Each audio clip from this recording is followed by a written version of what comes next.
Saudara, hari ini saya ingin melanjutkan apa yang saya sampaikan kepada saudara di minggu pertama yang lalu. Kita berbicara mengenai obat yang mengobati, menyembuhkan seluruh tubuh kita. Dan hari ini kita akan melihat bagaimana kita makan obat ini. Bagaimana obat ini bisa menjadi bagian sistem kita. Mari kita buka Amsal pasal yang keempat lagi. Kita akan melihat ayat 20 sampai 22. Saya merasakan hadirat Roh Kudus di sini. Haleluya. Bersyukur sekali. Suatu kehormatan bisa mengalami hadiratnya. Amin. Lihat di sini Amsal 4 ayat 20 sampai 22. Firman Allah mengatakan, "Hai anakku, perhatikanlah perkataanku. Arahkan telingamu kepada ucapanku." 21.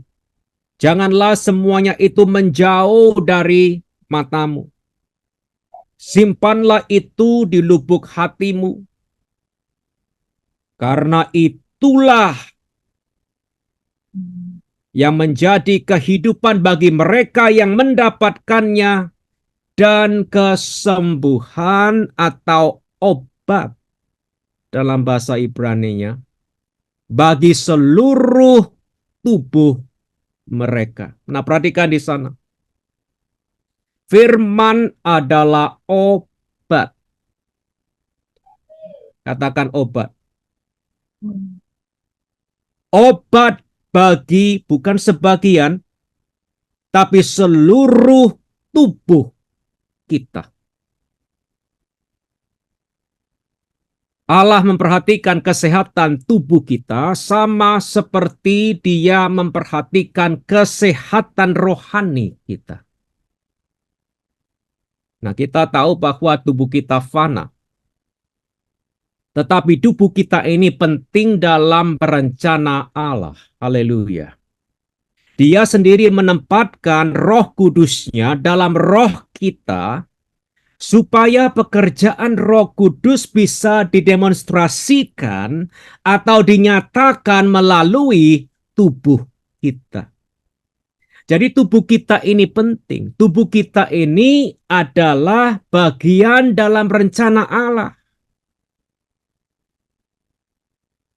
Tubuh kita adalah alat ilahi. Katakan amin. Ya, tubuh kita bisa sakit. Tubuh kita bisa lemah. Dan kita tahu bahwa tubuh yang sakit sangat merepotkan. Bahkan bisa mengganggu pelayanan kita. Maka dari itu kalau kita mau jujur, tidak ada di antara kita yang mau sakit. Tidak ada di antara kita yang mencari penyakit. Tidak ada. Sama katakan ini kepada kita semua, anak-anak Allah yang saya kasihi. Hamba-hambanya yang saya hormati. Allah telah menyediakan kepada kita dua sarana kesembuhan bagi tubuh kita. Berapa? Dua sarana kesembuhan bagi tubuh kita.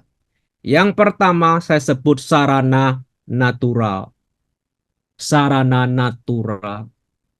Yang termasuk ilmu kedokteran, ilmu gizi, ilmu kebersihan, akal sehat, rema tidak melawan dokter.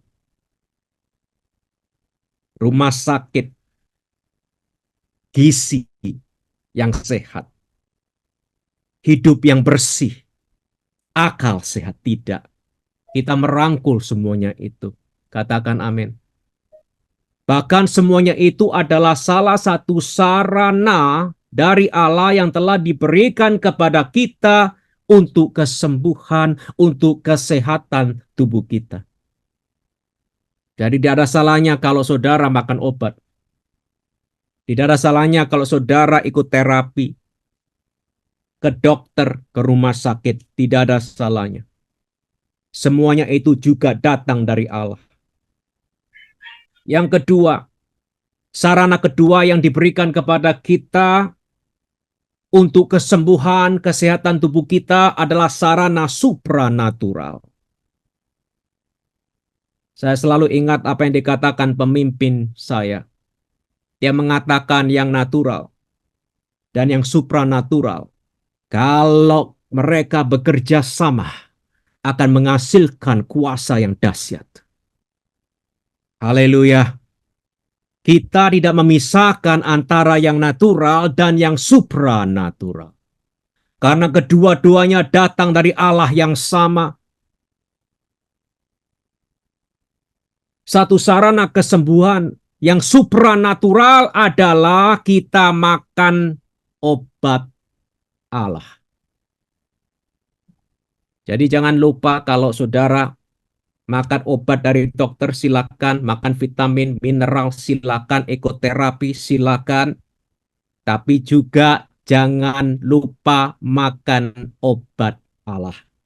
Haleluya. Amin. Kalau kita senantiasa makan obat Allah ini, kita akan tambah lama tambah sehat. Dan kita yang sehat, kita dijauhkan dari sakit penyakit. Jadi jangan tunggu kita menjadi sakit baru makan obat Allah. Makanlah obat Allah mulai hari ini. Amin. Supaya apa? Supaya obat Allah menyimpan tubuh kita dalam kesehatan. Ingat, tubuh kita adalah bagian dari rencananya. Haleluya. Di Amsal pasal yang keempat ini, kita menemukan obat dari surga. Obat ilahi, obat Allah, yaitu firman-Nya.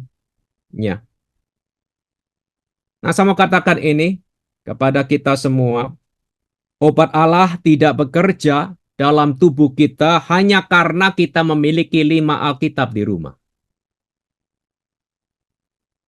Banyak orang Kristen punya koleksi Alkitab di rumah. Obat Allah, yaitu firman Allah, tidak bekerja hanya karena kita membaca Alkitab. Banyak orang Kristen membaca Alkitab. Obat Allah tidak bekerja hanya karena kita menghafalkan 20 ayat darinya. Obat Allah ini tidak bekerja hanya karena kita mengatakan, aku percaya ini adalah firman Allah. Semua orang Kristen mengatakan statement itu. Di nas ini, kita menemukan resep dokter ilahi. Kita tahu bahwa resep dokter diberikan untuk kita ikuti. Betul apa tidak? Saudara mungkin pernah ke dokter yang paling pintar, mungkin di kota saudara. Di Indonesia bahkan. Apa gunanya kalau dokter yang pintar itu memberikan resep kepada kita, tapi kita membuang resep itu? Tidak ada gunanya. Resep diberikan untuk kita ikuti. Haleluya. Amin. Ya. Nah, di nas ini di Amsal pasal 4 ayat 20 sampai 22 kita menemukan bagaimana kita bisa mendapatkan obat Allah yang menyembuhkan seluruh tubuh kita. Bagaimana kita makan obat Allah yang menyembuhkan seluruh tubuh kita. Saudara siap untuk makan obat Allah? Amin. Haleluya. Nah, perhatikan di sini ayat yang ke-21. Ayat yang ke-20. Hai anakku, perhatikanlah perkataanku. Bagaimana kita makan obat Allah? Yang pertama, perhatikanlah perkataanku. Haleluya. Nah, perhatikan kata perhatikanlah di ayat yang ke-20 itu. Hai anakku, perhatikanlah perkataanku. Kata perhatikanlah di sini mengandung arti fokus. Katakan fokus. Artinya kita memberikan perhatian kita sepenuhnya. Bukan separuh-separuh kepada firman Allah. Perhatikanlah di sini mengandung arti konsentrasi yang penuh. Haleluya. Kita mengalami saturasi firman.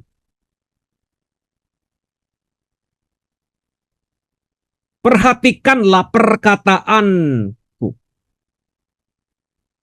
Ide yang sama disampaikan Yesus di Lukas pasal yang ke-9 ayat 62. Mari kita ke sana, nanti kita kembali ke Amsal 4. Lukas 9 ayat yang ke-62.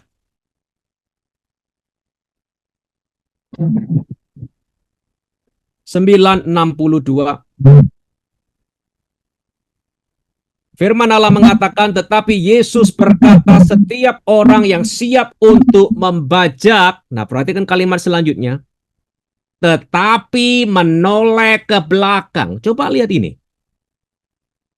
Setiap orang yang siap untuk membajak, tetapi menoleh ke belakang. Dia seharusnya menoleh menghadap ke depan. Tapi dia menoleh ke belakang, tidak layak untuk kerajaan Allah.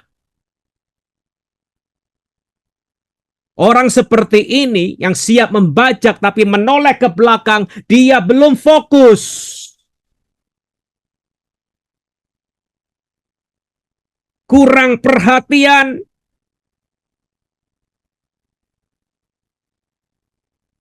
Memperhatikan firman-Nya. Berarti kita mengutamakan firman dalam kehidupan kita. Yang lain menempati urutan nomor 2, nomor 3, nomor 4, dan selanjutnya. Memperhatikan firman-Nya berarti kita tidak mengizinkan fokus kita pecah kemana-mana.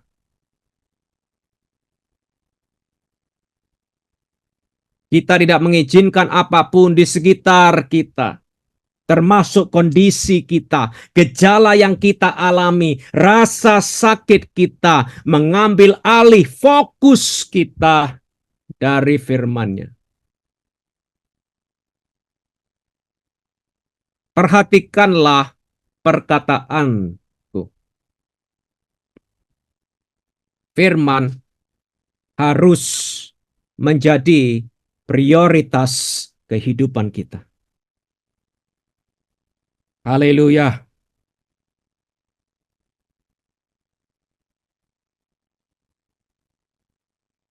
Di Rema, Amerika,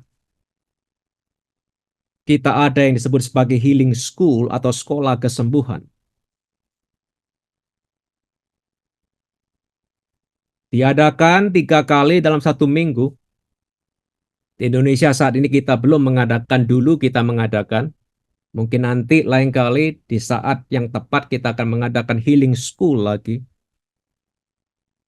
Tapi anak-anak Allah datang dari berbagai negara bagian di Amerika termasuk luar negeri, datang untuk duduk di kaki Tuhan mendengarkan firman.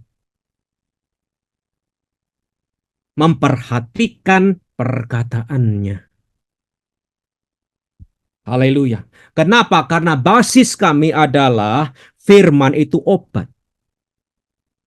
Haleluya. Jelas kalau obat dibuang, obat tidak menyembuhkan. Betul apa tidak? Saudara mungkin punya obat yang paling manjur di dunia, tapi kalau obatnya nggak dimakan, obat itu tidak menghasilkan apa-apa. Jadi cara pertama untuk makan obat adalah perhatikanlah perkataanku.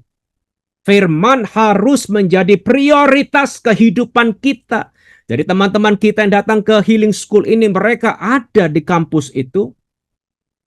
1 minggu, 2 minggu, bahkan berminggu-minggu duduk di kaki Roh Kudus, memperhatikan perkataannya. Haleluya. Amin. Dan saya bersyukur banyak yang mengalami kesembuhan. Bukan karena tangan manusia, tetapi karena tangan Tuhan. Jadi yang pertama, bagaimana kita makan obat Allah? Yang pertama, perhatikan perkataan. Fokus, prioritas, utamakan firman, konsentrasi penuh. Haleluya. Cara yang kedua kita makan obat Allah ini. Perhatikan ayat yang ke-20 lagi. Di bagian yang kedua, Amsal 4:20, bagian yang kedua. Arahkanlah telingamu kepada ucapanku. Yang pertama tadi kita melihat pentingnya fokus, perhatian. Yang kedua di sini berbicara tentang telinga kita. Arahkanlah telingamu kepada ucapanku.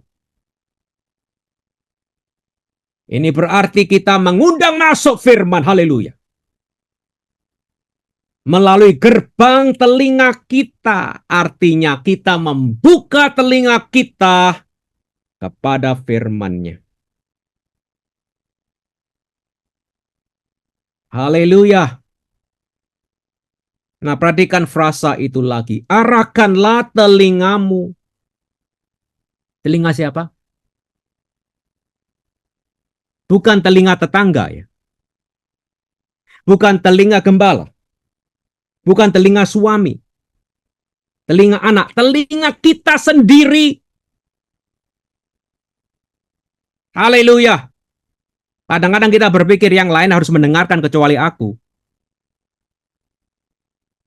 Sombong sekali kita ini. Telingaku sendiri. Arahkanlah telingaku kepada ucapan Allah. Haleluya. Perhatikan frasa itu. Arahkanlah telingamu kepada ucapanku. Frasa itu juga berarti lebih dari mendengarkan firman 1 kali atau 2 kali saja. Arahkanlah telingamu mengandung arti kita mendengarkan firman terus menerus. Haleluya. Berapa kali? Terus menerus. Banyak sekali orang percaya mengatakan, oh aku sudah pernah mendengarkan firman itu mengenai kesembuhan. Di tahun 1988. Pernah. Dulu. Saudara, obat yang saudara sudah makan di tahun 1988 tidak akan menguntungkan saudara. Kalau tubuh kita mau sembuh, kita harus makan obatnya kapan? Sekarang. Betul apa tidak? Obat yang pernah kita makan tidak akan menguntungkan kita lagi. Firman harus didengarkan terus menerus. Mengarahkan telinga kita kepada ucapannya adalah suatu tindakan yang sifatnya terus menerus.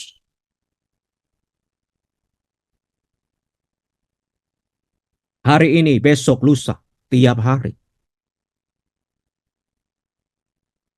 Roma 10:17 mengatakan iman timbul dari pendengaran dan pendengaran oleh firman Allah. Perhatikan di sana. Iman timbul dari pendengaran dan pendengaran oleh firman Allah. Artinya iman timbul karena pendengaran dan pendengaran yang terus terjadi. Kita mendengarkan firman, kita mendengarkan firman, kita mendengarkan firman. Haleluya. Bukan cuma satu kali, apalagi di tahun 1972. Kadang-kadang di antara orang Rema yang mengatakan, oh waktu saya sekolah saya pernah mendengarkan itu. Ya itu dulu. 2005 itu. Bagaimana dengan hari ini? Haleluya. Amin. Arahkanlah telingamu kepada ucapanku. Juga berarti sementara kita membuka telinga kita, mendengarkan firman-Nya, kita juga dengan sengaja menutup, katakan menutup. Kita juga dengan sengaja menutup telinga kita, mendengarkan semua perkataan yang berlawanan dengan firman-Nya. Haleluya. Kita membuka telinga kita, iya, untuk mendengarkan firman. Tetapi kita juga harus disiplin menutup telinga kita terhadap berita-berita yang menimbulkan keraguan dan rasa takut.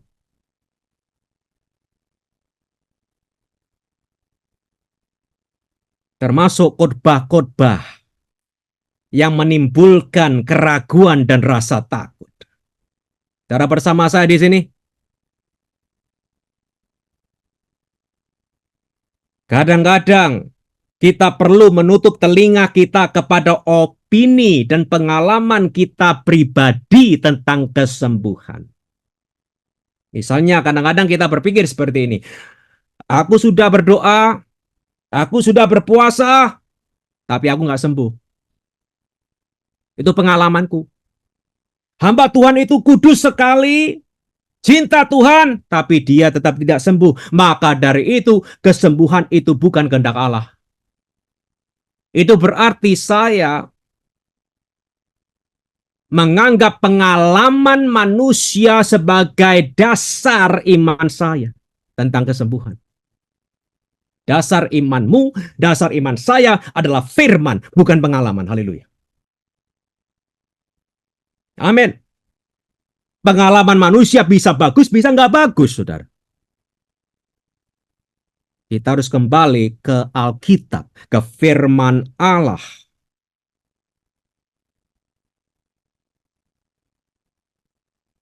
Di Bilangan 14 ayat 36, sebenarnya saudara bisa baca pasal 13 dan 14 Bilangan. Terutama di Bilangan 14 ayat 36, di sana dicatat oleh Roh Kudus ada istilah kabar busuk. Apa artinya kabar busuk? Bukan kabar yang baunya enak, bukan. Kalau kita melihat konteksnya di sana, kabar busuk adalah kabar yang berlawanan dengan firman Allah.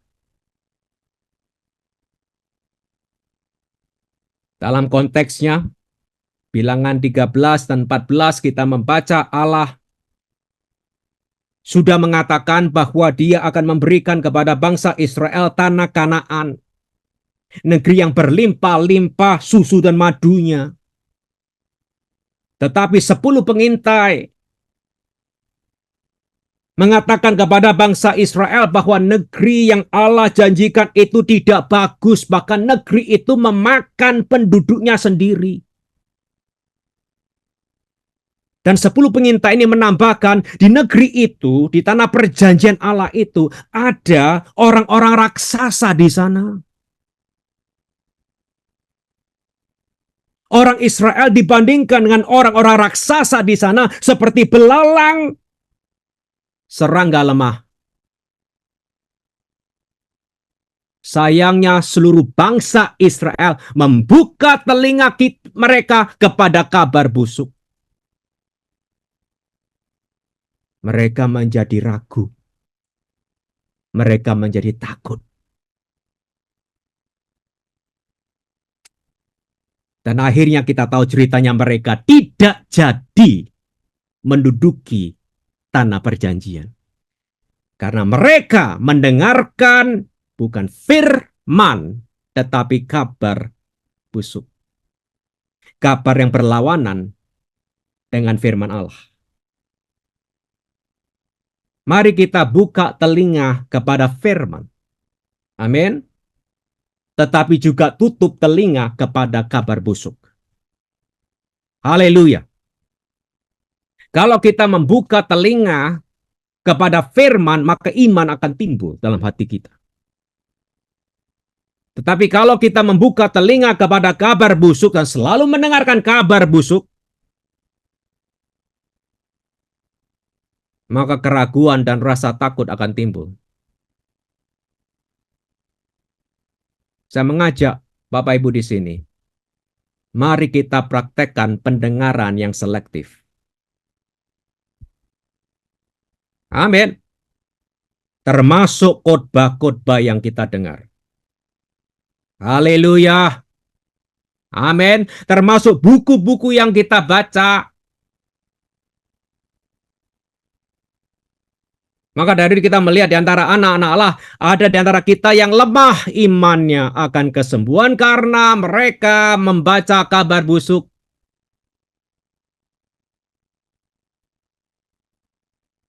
Mereka tidak jadi menduduki tanah perjanjian.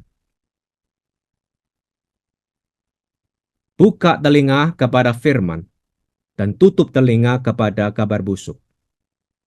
Kabar yang berlawanan dengan firman Allah. Saya berbicara mengenai bagaimana kita makan obat Allah. Yang pertama, perhatikan perkataannya. Fokus, konsentrasi, tidak noleh, celingak-celinguk ke kanan, ke kiri, ke belakang. Tidak, lihat firman. Haleluya. Konsentrasi firman. Tidak boleh pecah fokus ini, firman.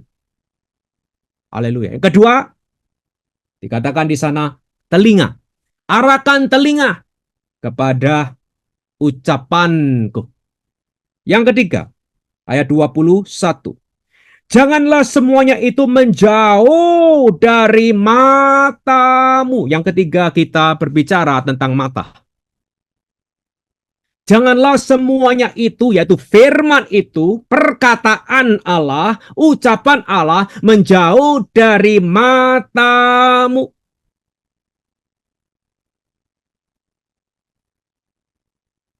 Apa yang kita dengar itu penting. Amin. Begitu juga apa yang kita lihat. Haleluya. Perhatikan di sini bahwa Allah mengatakan janganlah semuanya itu atau firman itu menjauh dari matamu.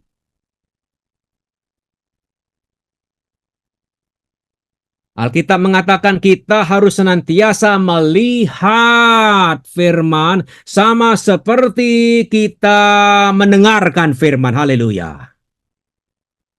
Amin. Mata kita seharusnya tetap memandang firman-Nya. Jangan melihat kondisi dalam dan di sekitar kita.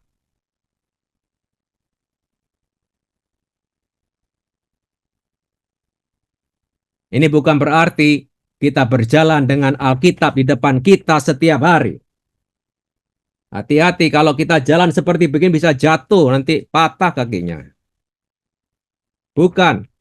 Yang dimaksudkan dengan janganlah semuanya itu firman itu menjauh dari matamu adalah kita melihat diri kita sendiri menjadi sesuai dengan apa yang firman katakan tentang kita. Haleluya.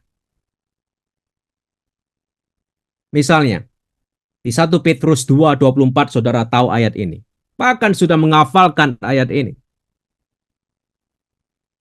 Oleh bilur-bilur Yesus, engkau telah sembuh. Betul apa tidak?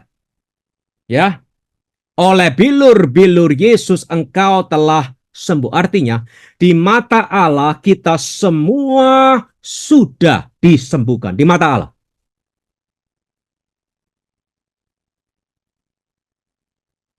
Kalau firman ini 1 Petrus 2:24 tidak menjauh dari mata kita, kalau kita selalu melihat firman ini dalam hati dan pikiran kita, apa yang terjadi? Pada suatu hari kita akan melihat bahwa kesembuhan adalah milik kita dari Allah. Dan pada suatu hari, saudara akan membuat keputusan, aku tidak perlu sakit lagi. Saudara bersama saya di sini.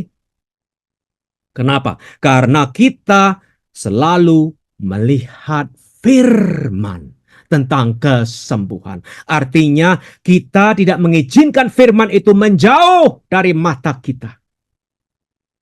Kita selalu melihat firman itu dalam hati dan pikiran kita. Bahwa oleh bilur-bilurnya aku telah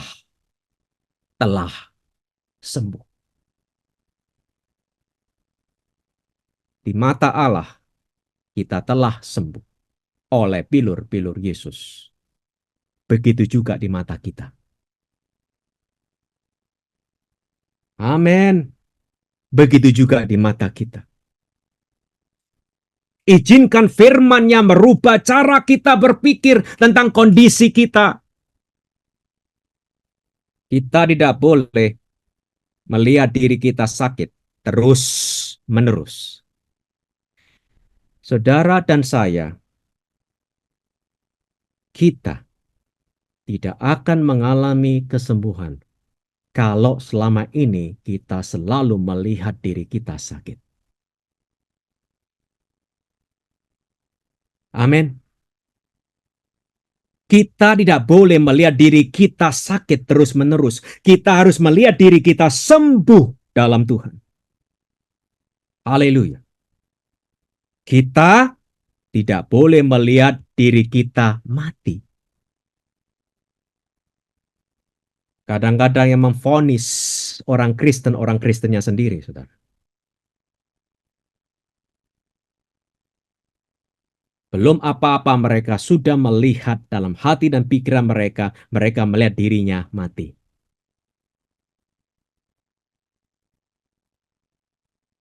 Malah seharusnya kita melihat, kita mengalami kuasa Roh Kudus yang menyembuhkan tubuh kita yang sakit ini. Haleluya. Yang kita lihat haruslah pemulihan, haruslah kesembuhan oleh kuat kuasa Roh Kudus.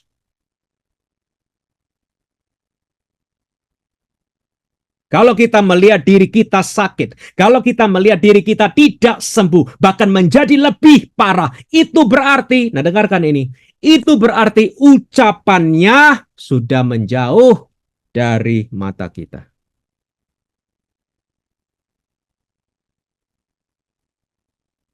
Janganlah semuanya itu menjauh dari matamu.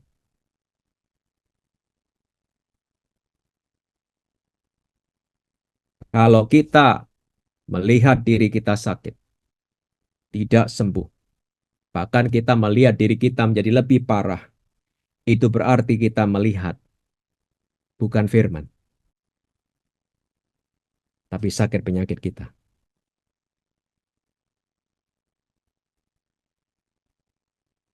Gejala yang kita alami mungkin menunjuk kepada arah kematian, arah yang parah.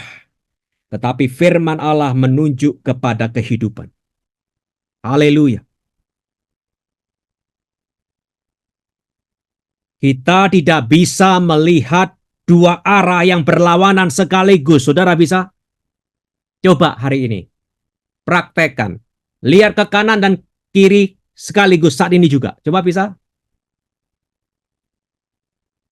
Sekaligus gak boleh menoleh. Sekaligus lihat kanan dan kiri langsung. Gak ada. Untuk melihat ke kanan kita harus menoleh ke kanan.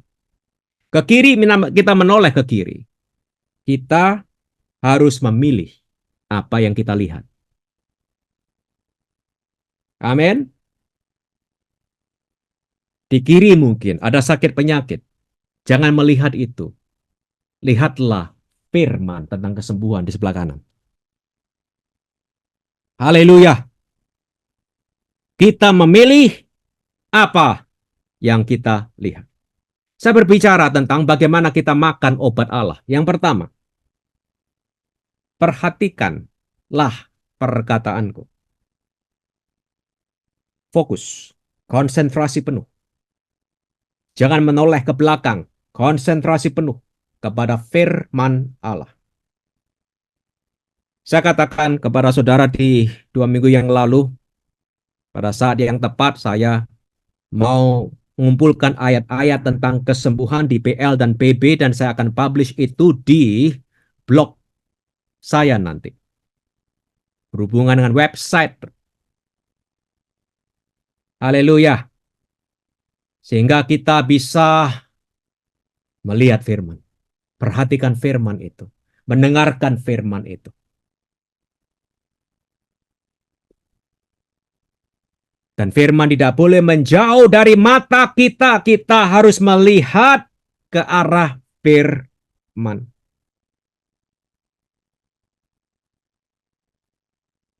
Bagaimana kita makan obat Allah? Yang keempat, ini resep dokter ilahi. Yang pertama, perhatikan perkataannya. Yang kedua, arahkan telingamu kepada ucapannya. Yang ketiga, janganlah semuanya itu menjauh dari matamu. Perhatian, setelah itu telinga, setelah itu mata. Dan yang keempat, perhatikan ayat yang ke-21 lagi, bagian yang kedua. Simpanlah itu di lubuk hatimu. Simpanlah itu di lubuk hatimu.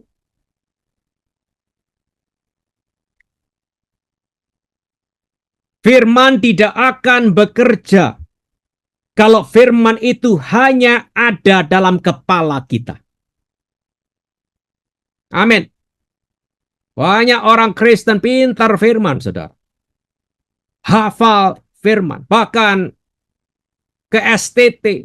Bertahun-tahun murid STT. S1, S2, S3, S lilin. Apapun S-nya punya mereka. Semuanya firman di koleksi di kepala mereka.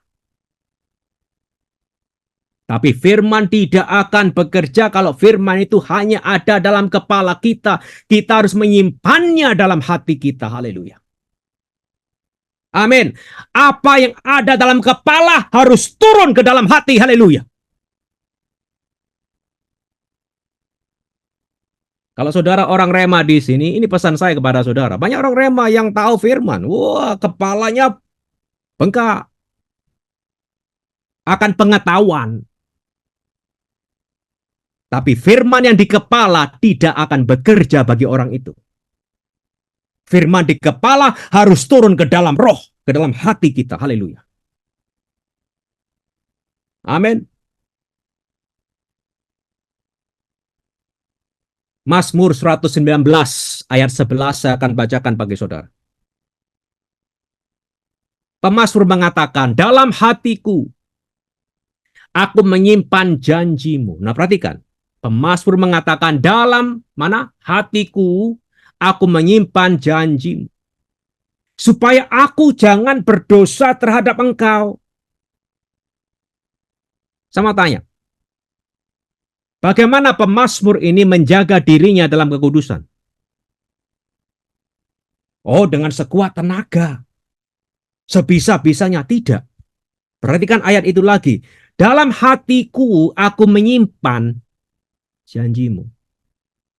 Dalam hatiku aku menyimpan janjimu supaya aku jangan berdosa terhadap Tuhan. Bagaimana pemazmur ini menjaga dirinya dalam kekudusan? Jawabannya adalah dengan menyimpan firman-Nya dalam hatinya. Haleluya. Firman yang disimpan dalam hati adalah firman yang bekerja bagi kita.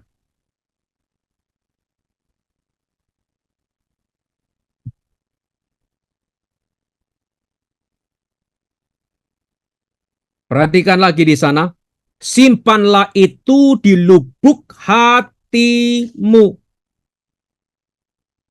Frasa lubuk hati di Amsal 4 ayat 21 berbicara tentang bagian hati yang paling dalam. Gambaran digunakan di sini adalah seseorang yang menjaga hartanya di bagian rumahnya yang paling dalam, sehingga harta itu tidak bisa dicuri.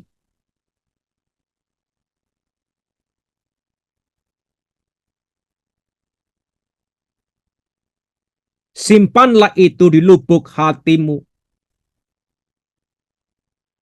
Frasa ini mengandung arti kita begitu menghargai, mencintai firman. Amin. Dan kita memegangnya erat-erat. Tidak boleh ada orang yang bisa mencuri firman ini dari hati saya. Haleluya.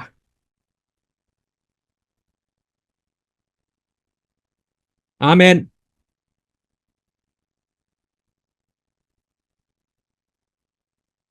Di Wahyu pasal yang ketiga, ayat 11. Di sana kita menemukan pesan kepala gereja Yesus kepada gereja di Philadelphia. Dan Yesus mengatakan kepada gereja itu, kepada jemaat di Philadelphia, peganglah apa yang ada padamu, supaya tidak ada seorang pun mengambil mahkotamu. Dalam bahasa aslinya dikatakan seperti ini, peganglah erat-erat apa yang ada padamu, supaya tidak ada seorang pun mengambil mahkotamu. Ini perintah Yesus kepada gereja di Philadelphia. Orang percaya diperintah untuk memegang erat-erat kebenaran yang ada pada mereka. Mengapa? Mengapa harus pegang erat-erat? Mengapa? Karena kalau kita lihat konteksnya di ayat yang ke-10, konteksnya mengatakan akan tiba hari pencobaan. Saudara, kalau kita tidak pegang erat-erat firman ini mengenai kesembuhan, pada hari pencobaan kita akan lepaskan firman itu.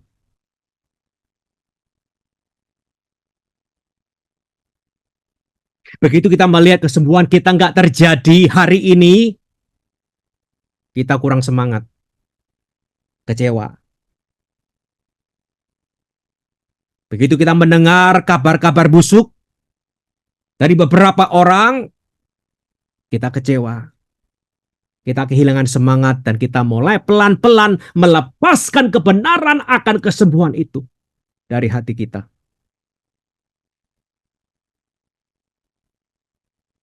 Jemaat di Philadelphia diperintah memegang erat-erat kebenaran yang mereka terima dari Yesus.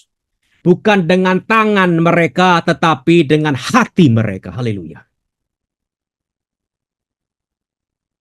Amin. Hati. Apapun yang terjadi, kondisi membaik atau kondisi memburuk, pegang firman dalam hatimu. Kalau kita melakukan keempat hal ini, yaitu memperhatikan firman, mendengarkan terus-menerus firman, melihat firman, menyimpan firman dalam hati kita, kita sebenarnya mendapatkan firman. Haleluya. Dan pada saat itulah obat Allah, yaitu firman Allah, mulai mengobati seluruh tubuh kita. Haleluya. Yang percaya katakan, amin.